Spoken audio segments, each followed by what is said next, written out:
Right. I am pleased to introduce my colleagues Matthew Kozlowski and Charlotte Hand-Greason. So both of them together make up the editorial team of Building Faith, which is an ecumenical resource for seasonal resources and practical tools for ministry and faith formation. So Matthew lives in Alexandria, Virginia, with his wife Danielle and 2 young daughters. Throughout his career, he has been a teacher, camp counselor, school chaplain, camp chaplain, Sunday school teacher, parish priest, and Alpha course coordinator. And I can testify that he is also an excellent picture book reader. Charlotte shares her passion for formation as managing, editing, and writing for Building Faith. As a trained facilitator, she enjoys leading groups to make decisions and also to engage in small group ministry, which they did this past Lent in the Meeting Jesus in the Gospel of John small group facilitation. She is the parent of 2 college students, I can say that now, and is in process of moving from California to Guam. And again, I'm so grateful for my colleagues, Matthew and Charlotte, and that they are able to share their wisdom with you all. And so I'm excited to introduce them and to hand the reins over to them. Oh, thank you so much, Sarah. And this has been just a terrific day all the way through. And thanks to everyone for joining us today. So my name's Matthew, and this presentation is going to be about curation. We'll talk specifically about what that word means in a moment, so don't worry. But in general, what we're going to be talking about is your ability to reach out and connect with your audience. Now, you might work for a church, and so your audience is a parish or a congregation. You might work for a diocese or a synod or a parachurch organization, and so your audience might be a bit broader. You might be the leader of a parents group or a youth group, and so your audience might be that youth group or parents group. This presentation is going to be talking about how you can reach out to those audiences and provide them with content, spiritually enriching content to help them grow in their walk with God. Thank you, Matthew. I'm going to describe a little bit of why we use the word curation. Curation comes from the museum world, and if you think of a museum as the repository of thousands of pieces of art and artifact, and yet when you walk into a gallery, you're not faced with everything. You're given a small sampling of what is the best or the most representative of the museum's collection. And in addition to seeing a great example of art, you are also given a small note card next to that piece that describes it, why it is important, where it came from, and what you might think about while gazing on it. And we look at curation in the same way. Curation is the intentional, thoughtful, and organized process of recommending the best resources. And that is what we do at Building Faith, and it's what you do whenever you're promoting material to your audience. Yeah, so let me do this restaurant analogy that I think helps us get into it. I want you to imagine that you are at a hotel in a city that you have never been before. And it's 5 o'clock, 6 o'clock, and you walk up to the front desk and you say to the clerk at the front desk, "Do you know a good restaurant for dinner around here?" Now, let's say that the clerk gives you the following response. "Oh, you should head down to South Street. There's lots of good restaurants around there." That's the first response. Head down to South Street, lots of good restaurants. Second response is the following. "Oh, good restaurant for dinner. Okay, let's see. Here's my top 3. Bistro 75. They've got great burgers and it's kind of upscale. Then number 2 would be Ruby's Diner, which is great for kids and groups. And then there's Joe Green's, which has lots of gluten-free options and vegetarian options, and it's got kind of a garden patio in the back." And we've had people from the hotel go to all 3 of those, and they say that they're quite good. Now, of those two responses, the first one or the second one, which was more helpful? Second one, right? Well, what was it about the second one? Well, this person gave you specific information, gave you a description of each restaurant and why you might like it. And also didn't give you 50 restaurants, just gave you the top 3. That's curation, and it's helpful. Exactly. And I apologize. I think my own slides were out of place. So I think you've got a good example of curation and the definition. What we want to emphasize is that you are the trusted source, just as the hotel concierge is the trusted source for what's in that neighborhood. You are your trusted source for your faith community, however it's represented. And you want to feed your audience with nourishing content. Yeah, Charlotte, and I like what you said about the museum, because it's like, you don't just go into a museum and there's 50,000 paintings by Picasso. There's, let's say it's a Picasso exhibit, there's going to be a selected portion of the best ones. And then your point about the description, can you say that again? I thought that was kind of the key. Sure. Curation is the intentional, thoughtful, and organized process of recommending the best resources. And describing them and telling people why they would Right. want to look at them. So look, we're not talking about restaurants or Picasso in this presentation. We're talking about faith-based content that you can give to your folks. That could be videos, that could be articles, that could be activities, that could be a seasonal prayer, that could be, Charlotte, what else? What am I missing here? YouTube, a video, a song. Sometimes art makes for good content. It doesn't have to be from a church resource. We'll get to that in a little bit. But basically anything that you think will help your audience grow in their faith. And people need you to do this because look, your church flock or your whatever your audience is, people do desire spiritual growth as much as everybody says, oh, I'm too busy, we don't have time. If you can deliver opportunities for people to grow closer to God and you can give them trusted selections, it's going to be helpful for them. And this is part of all of our jobs, not just to do programming, but to help people in their spiritual growth. So I jumped ahead to this slide, but let's go back to the Building Faith slide, which is this website that hopefully all of you have been to. And if you haven't been, click on over during the presentation or after the presentation to buildfaith.org. It's a testament to curation in many sorts of different ways. Charlotte, what can you say about Building Faith?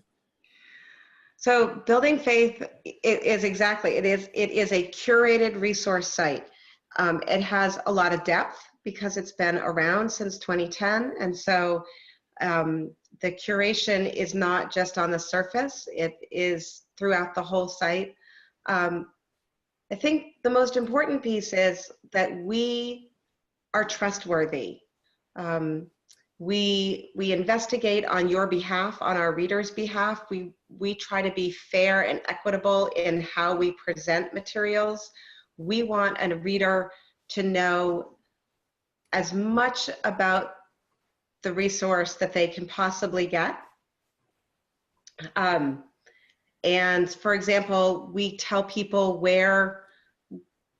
what the theological background of maybe a book might be, so that you don't have to do that investigative work. And we think that we are worthy of your trust because we have worked hard to do that. And that, I keep coming back to that word, but it is really important to be responsible in your curation. Yeah, I think that's right. And one thing you won't find on Building Faith is pages with lists and lists of links. You know, hey, check out all of these sites, or hey, it's Advent, so here are 50 different activities that you can do with a family or a household.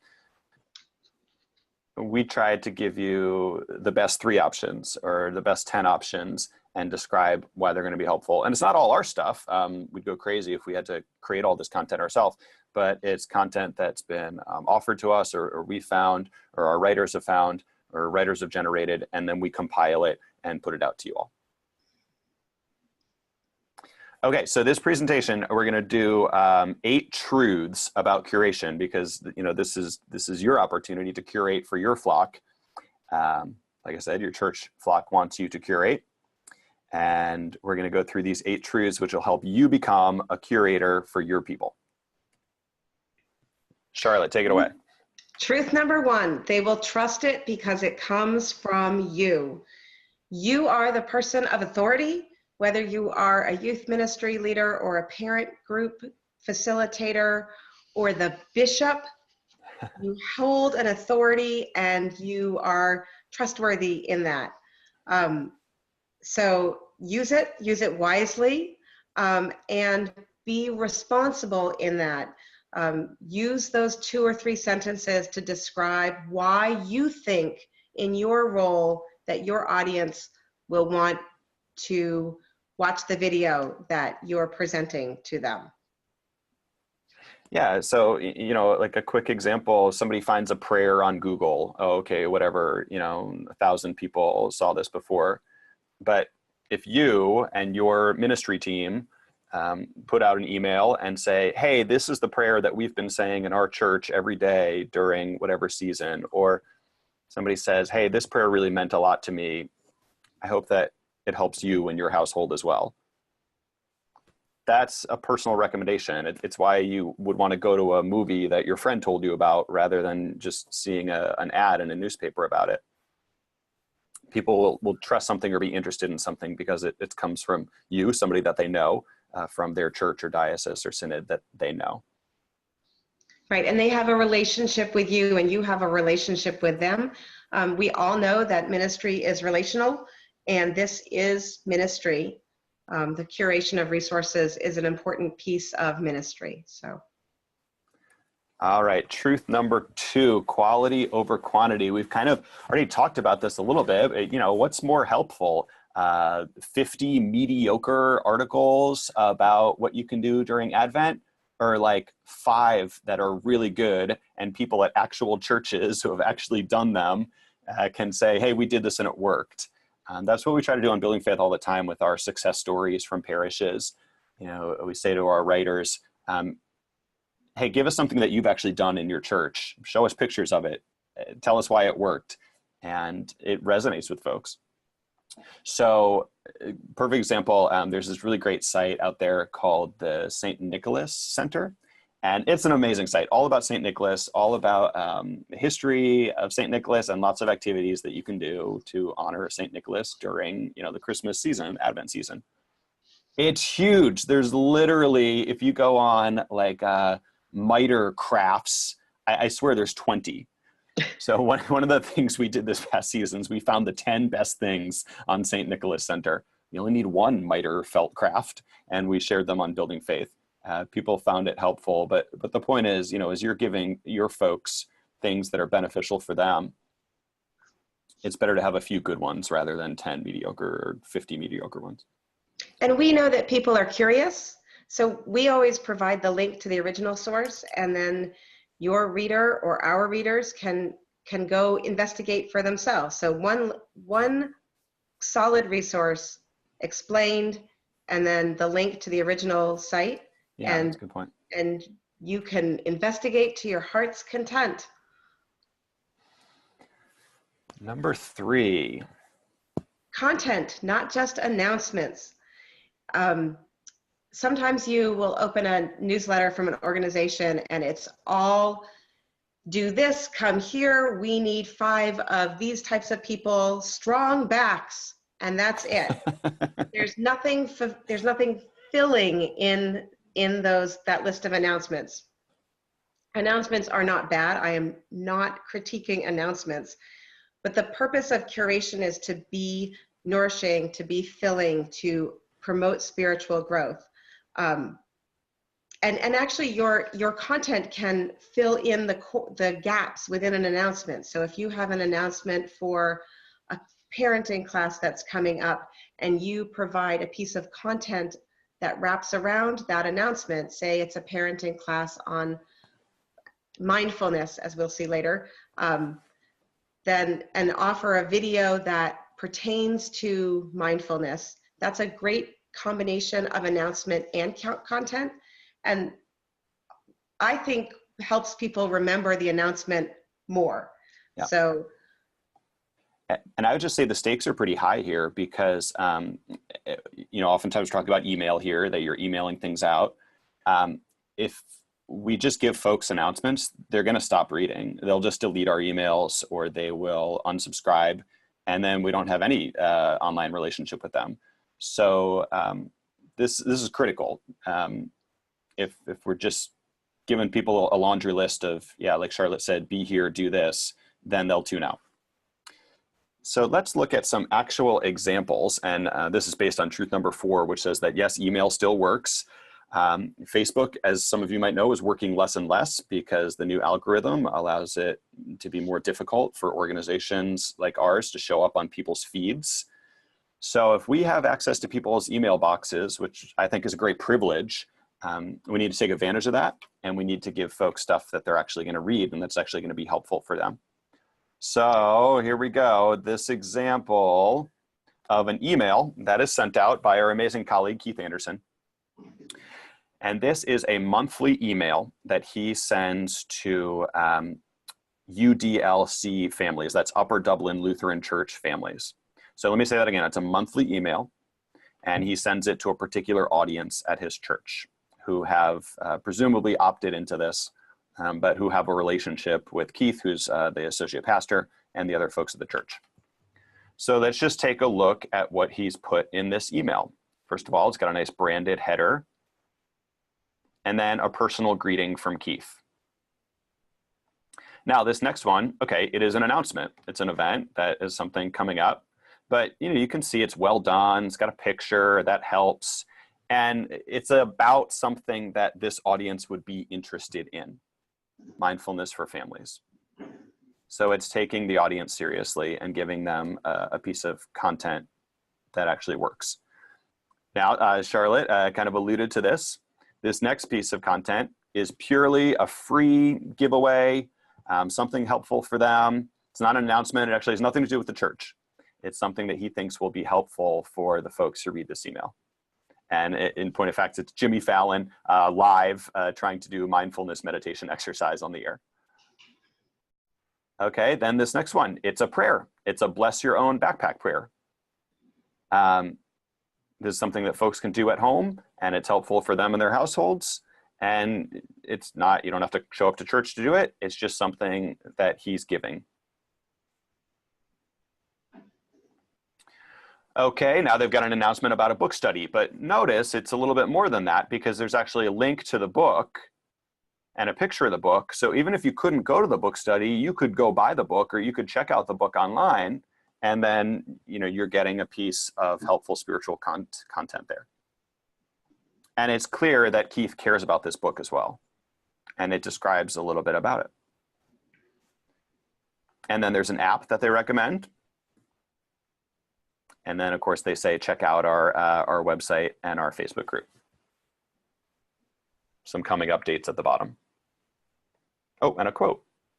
Now, this is sent out with MailChimp. Some people might use Constant Content. Some people might just have a group email list. All of those are fine. Some people might have a text way of getting in touch with folks. But the point is that it's a mix between helpful curated content as well as the stuff that's going on at church that they want people to come to. If you're saying to yourself, wow, there's no way I could do this every week, I agree. And Keith agrees. They send it out once a month. It's better to send out something really good in a time frame that you can handle than to kind of push yourself and not be able to sustain it. And you're not going to be able to make it as good as you want it to because you're trying to get it out every Friday. I like this example of a newsletter as well, because you can chunk out each of those pieces and then put each piece onto social media. So that book group, you can remind people with just that little piece of information, and then the visual aspect of it keeps reminding people over and over again, whether it's in your inbox or on a screen. that delivery system enables you to repeat content without really being overwhelming. So that's a church example. I can't resist. I have to show this cultural example. This is Cook's Illustrated, a magazine that I subscribe to, and then I get their emails as well. This is something that many of us could never pull off. They've got a whole staff of people doing this, but I show it because it's just a brilliant example of a well-curated email. First, they've got a theme. It says, okay, this is a barbecue. They've got a video and a recipe. They've got a video about buying pork. It's all kind of thematic here. Multiple different recipes, as you can see, and then an equipment review, new on Cook's Illustrated, a how-to, and then, you know, just some other stuff at the bottom of the email. What I want to point out about this email is they didn't create all of this content for this email. This is all existing content, all articles that they already have on their website. Some of it's 2, 3, 4, 5 years old, but they repackage it into a nice email that looks fresh. Does that make sense? Okay, Charlotte, I think we're right on time. So is there anything you want to add about nicely done emails? No, I think we should move on to truth number 5. You got it. Truth number 5, include descriptions for all recommendations. You will notice that in both the Cook's Illustrated example and in the family email. If you cannot describe why you think people should read or watch or listen to what you are offering, then you probably shouldn't be offering it. And we have an example from our own website, from Building Faith. Let's take a look. So clearly this is going to be an article on books on death and grief. And keep scrolling down, Matthew, thank you. There's a little explanation of why we think this is instructive, why we think that you might want to have these books at hand. And then our examples are broken into age groups, books for children, youth, and adults. And you can see that each link links directly to the book itself. And then there is a phrase, not even a whole sentence sometimes, of what it is that's inside this book. So that you, when you're in your library or at the online bookstore, you can search for these books and then know sort of what you're looking for. This is a very complex and deep subject, obviously, but we really felt that we needed to give people something to help them determine what books to purchase and to offer. Yeah, and so you can see in this case, just because we do have a lot here because of all the different categories, the description is just one line. Probably in your email with your audience, you're going to have maybe 2 or 3 sentences description. But the point is it's informative, and it says what it is, who might enjoy it, and why the person might like it. You're so much more likely to click on this because it gives sort of a punchy sort of preview, kind of draws you in. Okay, and so again, you know, the types of things that you can share with your folks: articles, a book recommendation, a podcast, a music recommendation, videos, we've already talked about that, an activity, a prayer. I mean, there's just so much content that can be digitally formatted. A picture from your community, a picture of people in your community. These are all sort of pieces that you can include in your communication outreach to your folks. Okay, oh, scripture verses. Right, and sometimes with scripture verses, it's helpful to note where they came from and what the context is within the Bible, or why you chose that scripture verse. Yeah. We're building up people's biblical education at the same time as you give them things to ponder. Okay, this is one of my favorite things to talk about, the friend test to decide. People asked us when we did this workshop, well, look, how do you decide if this is a good resource to share? whether it's a prayer or an article or a video. You know, they say, I'm not a theology expert, so I don't know if this is a good thing to share with my folks, or if people would actually like to click on this. And I say, well, all you have to do is use the friend test, which is picture in your mind your friend from your church who's sort of a nominal member. Kind of hope they would be around a little bit more than they are. They seem kind of on the margins or the edges. And you think to yourself, would this person who's my friend enjoy this resource? Would they click on it, and would it help them in their spiritual life? And if your answer is, well, maybe not my friend, but I'm sure lots of other people would find it helpful, then don't share it. If it wouldn't be good for you or your friend, then don't share it. And that's just a great thing to keep in the back of your head. Use the friend test to decide what's the best content that you can share to help folks out. And again, that also goes back to the description. If you can't think of the audience of the person who might want to read or watch or listen, and you can't describe why they might want to read or watch or listen, it's probably something that you need to pass on until you can find a better way to package that. Yeah. Let's do the next one, and then we'll stop for questions. Okay. Because we are right on schedule. Truth number 7, where to find content. It's everywhere. It's everywhere. But we, in good curatorial practices, are not going to just send you out to the World Wide Web. We have some examples for you. You can always come visit us at buildfaith.org. We have a variety of age groups and types of resources, practical faith formation for all ages. You could also go to Fuller Youth Institute. As the name implies, it is for youth ministry. They are in Pasadena. They are research-based, and they have really great, oh my gosh, my language skills just out the window. What do they offer? Well, mostly just really, mostly crisp articles that pertain directly to people's family lives. You know, and they're timely. They're very, very timely. They often have pieces that come out immediately after a catastrophe or a crisis. So you get the sense that it's written by people who are actually around teenagers. You know, yes. That's handy.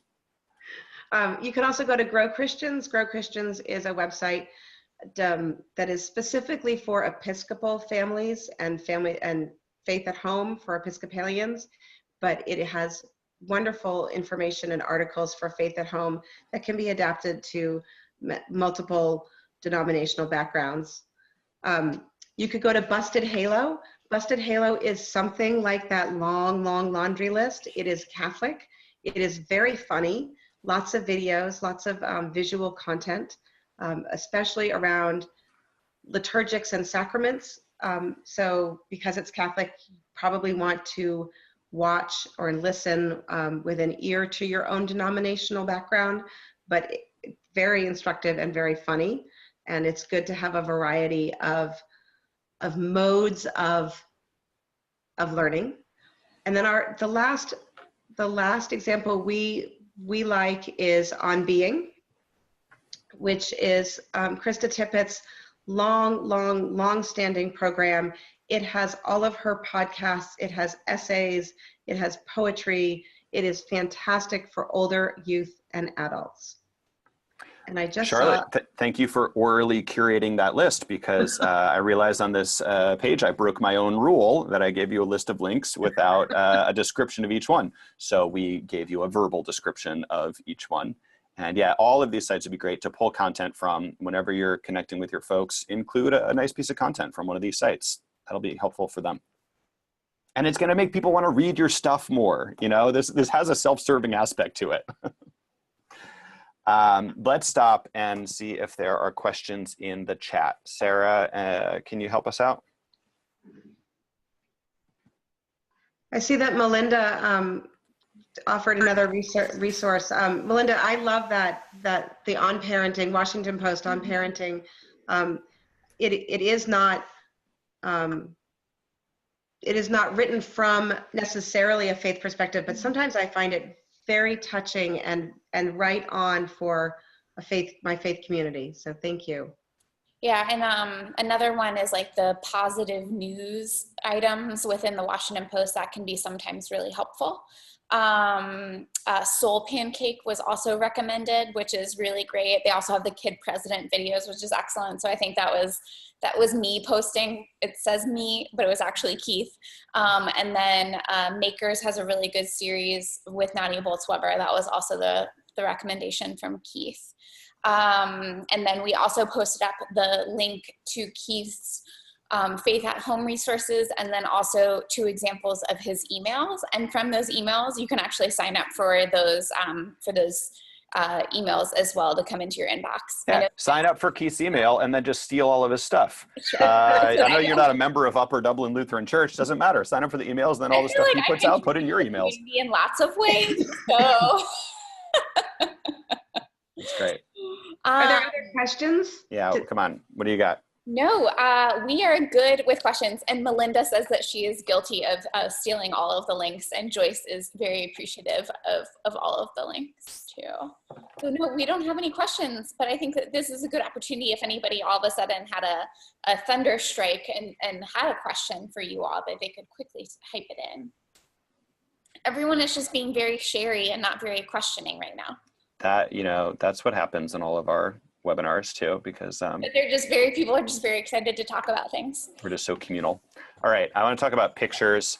It's very helpful on your posts or your website or your emails if you include images, but you can't steal images from the web. And churches should be above the line as opposed to on the line or below the line when it comes to intellectual property. So if you find an image through Google image search and it's not explicitly a, open, no rights reserved image, you can't use it because it's somebody's. And it doesn't matter that we're all nonprofits, and it doesn't matter that we're educational institutions. If it doesn't say, open, no rights reserved, you can't use it. So the good news is there's better websites than Google image search that provide way better pictures at way better resolutions that are free. And the 2 that we use all the time are Pixabay and Unsplash. I won't click on these. You can just Google them. But I would say 90% of the images within the last 5 years that are on Building Faith are from Pixabay or Unsplash, as well as all of the pictures in this presentation are free, high-quality images from Pixabay and Unsplash. Use them, crop them, retouch them, do whatever you want with them. You can credit the source if you want to, but you don't have to. And it's going to make all your stuff look better. Matthew, yeah. There's 2 questions on our chat, and one of them directly pertains to what you just said. Are there problems with sharing other sites' content? So what Matthew just said obviously is applicable to everything. If you go to a site that you know where it's available, like Pixabay or Unsplash, that's one place. Always credit your source. If you're unsure, you can find the contact person and email them. When people ask us at Building Faith to share our information, we say, sure, go ahead, but please link back to the original so that people can see the original and credit us. Yeah, when it comes to written pieces, like I have kind of 2 schools of thought on it. If it's published on an obvious website and it does not say all rights reserved or copyright, that is sort of put out on the web. You can quote from it and then link back to it. You could republish a piece of that article and link back directly to the website that it came from. Now, it's important to link back to the actual article, not just link back to fulleryouth.org, but to fulleryouth.org / the URL of that actual article. Pictures and videos and music just fall into a little bit of a different category, whereas text-based things, anyway, like Charlotte said, the best way to discover yourself is email the person behind the website, say, hey, I'd love to share this on my site. And of course, I'll link back to you and let me know. Thank you, Lisa, for that question. Truth 8, lickety-splickety. Once you start curating, content will come to you. I promise you this happens. If you send out a recommendation for a children's book, people will send you back their favorite children's books. We see this all the time on Facebook, that when you say you like something, people then say, oh, and have you read this? Have you seen that? Truly, once you start curating, content will come to you. And the corollary of this truth is that once you start curating, everything becomes content. And you will see content everywhere, and you'll realize that the world is full of things that you want to share with your audience. So just go for it. Yeah, you'll build up your stable of favorite places, and you'll have your bookmarks, and it'll be like second nature. And again, you know, you're trying to help your folks. You're trying to help them grow spiritually. You're trying to help them grow closer to God in Christ. And you have this really blessed opportunity to use online content to move them forward. Okay. Well, we're going to get to our activity, and we'll have a little bit more time to do it. So, Matthew, if we have a little bit of time, can we go back to Lisa Kimball's question? She asked what happens when you curate a resource that gets negative reactions. Lisa, we've never curated a resource that gets a negative reaction. I don't know how that we could possibly answer that question. Sarah? We actually did. We at CMT did. Yeah. So, and Charlotte, you and I worked on the response. I know. Okay, well then you can tell the story. No, please go ahead. Go ahead. Go ahead. So funny. So we at CMT, Center for the Ministry of Teaching / Lifelong Learning, curated resources to talk about tragedy with young people and children.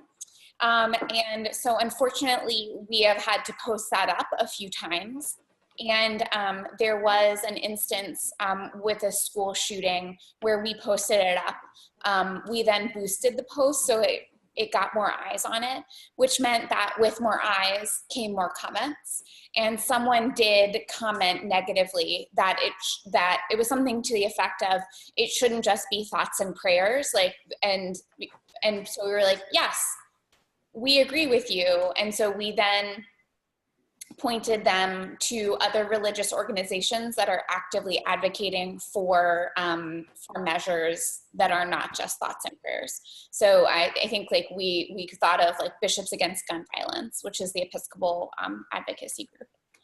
Does that sound pretty accurate? But we did try to respond in a very realistic, we are meeting you where you are and where we are, and not talking down to you. Right, so the honest response is acknowledge that you've received negative criticism. If it's in a public forum like Facebook, address it head on with that person and comment and tag them, and be truthful. Accept what you hear. I hear that you don't like what we've presented with you. You might explain why you did it.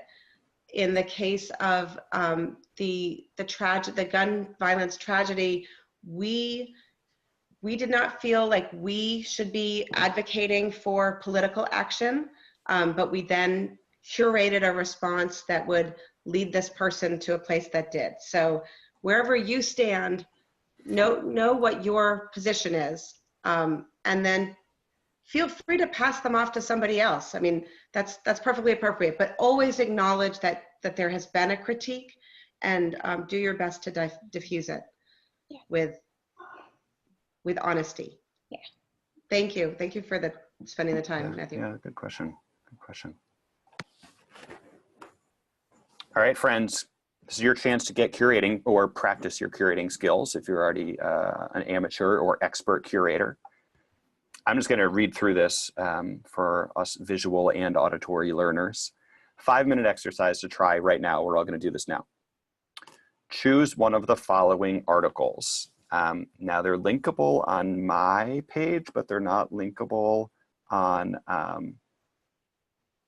your page. So we're gonna have to chat them out to you, but we will chat out these articles to you. And what you're gonna do is read it. They should take about 3 to 5 minutes to read. And then write a 2 to 3 sentence description or promotion of it. So imagine that it's for your community, you're sending it out to your audience, whether that is a youth group or an entire dais or synod. How can you describe this article in 2 to 3 sentences? Again, just choose one of the articles above. You don't have to do all 4, just choose one. How can you describe this article in 2 to 3 sentences? Say what it is, why it's interesting, why you liked it, and why your audience would want to read it. And again, come at this from the point of view of making them want to click on it. And once you're done with this, you can use the chat box to send your promo to all of us, and we'll read it, and we'll all applaud each other's curation skills. So, Charlotte and Sarah, are you able to get the URLs to share? The first one's from Building Faith. Second one is from Fuller Youth. The third one is from Grow Christians. Can you chat out the links? Yes, give me 1 second. I'll open up the presentation. So. Juliet is on it. Thank you, Juliet. You and I Thank you, clicked at the same Juliet. time.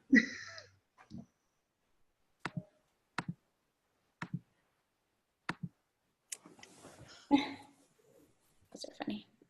I'm looking up the slides right now, so I will quickly open them. Okay. We're ahead of schedule. We've got lots of time.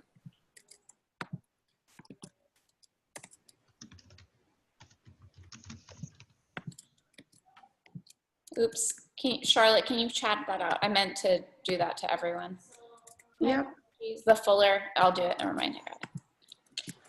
And Grow Christians, that's the last one. Yes. And did we get the superhero? Yes. All right, guys, we're setting the timer for 5 minutes. It's going to feel awkward to us, but it's going to feel great to you because you're going to be reading and writing, and we're going to give you a full 5 minutes until like 3:50 Eastern time. I feel like we should have the Jeopardy theme song on for next time. All right, we'll be quiet so that you can read and write.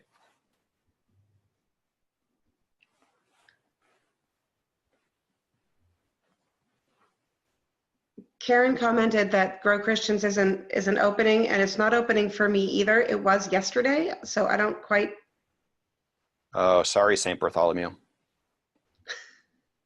All right, well, if that one doesn't work, try the other 3, process of elimination. And like I said, we'll be quiet so you can read.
I totally thought that Imani's comment was her personal recommendation and that she hadn't just been like, that she hadn't been tasked to write a personal recommendation. It Oh, was amazing. okay, got it, nice. All right, we're gonna wait another full minute so that Being disruptive, I'm sorry. people have time to write.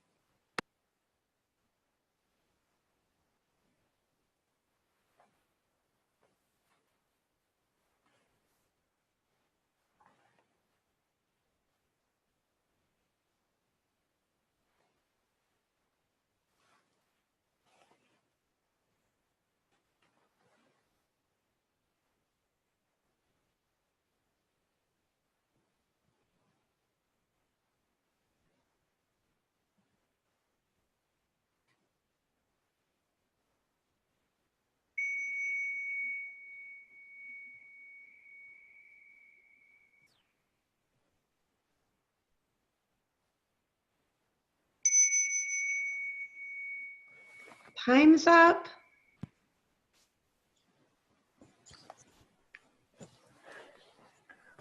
All right, have most of them been chatted in? Do we need to wait a little bit longer? They're good. Okay, Charlotte, do you want to are there too many to read off? Do you just want to read off a couple or just thank everybody that put them in? What do you want to do? Hold on.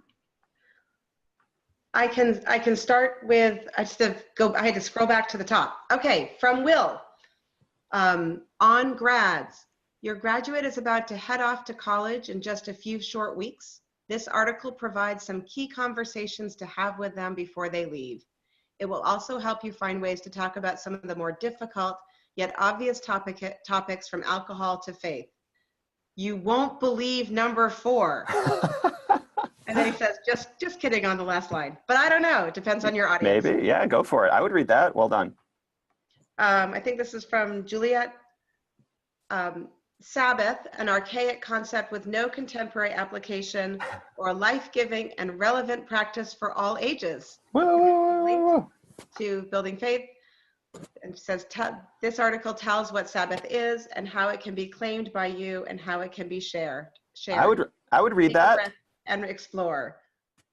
I'm sorry, I can't see who these people are from. So.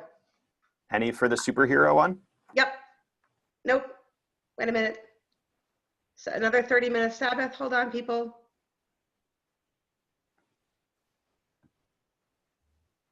I think this is from, I think Melinda's is. Melinda's is the superhero. Melinda's? Yeah. This is not the best interface. Okay, hers is, want to change the world or just a little bit of it? This article has tons of great ideas and links to organizations that help you turn summer fun into activism. I like it because it gives me a place to start. No cape required. Oh, I would totally click that. Well done.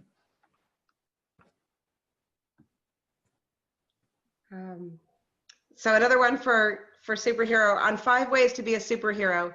You don't have to wear a cape to be a superhero. If you're looking for a way to fight the evil villain summertime blues, this article provides information on how to get involved in your local community and beyond. These are great. These are so good. Perfect. Great one. And well all of your work is done for next week. Yeah, exactly. Maybe not all of it.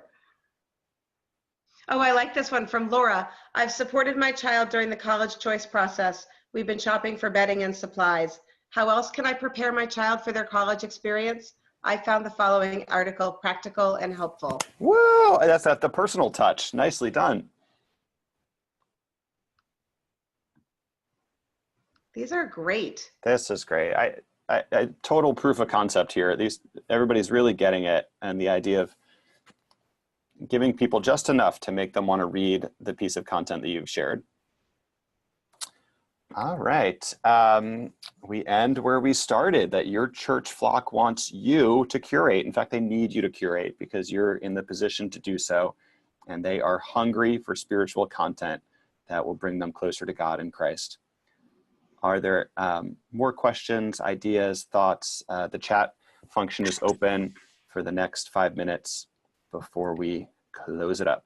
Charlotte and Matthew will actually be in an affinity group starting at 4 p.m. 4 p.m. Eastern, if you want to talk all about curation and formation. Thank you, Matthew. You did such a good predictive job of filling that out. And Will asked a question in the question and answer box that Will, I think, is a little too involved for us to answer right here. The question was, how do you qualitatively measure email? Other insights on measuring success of an email campaign?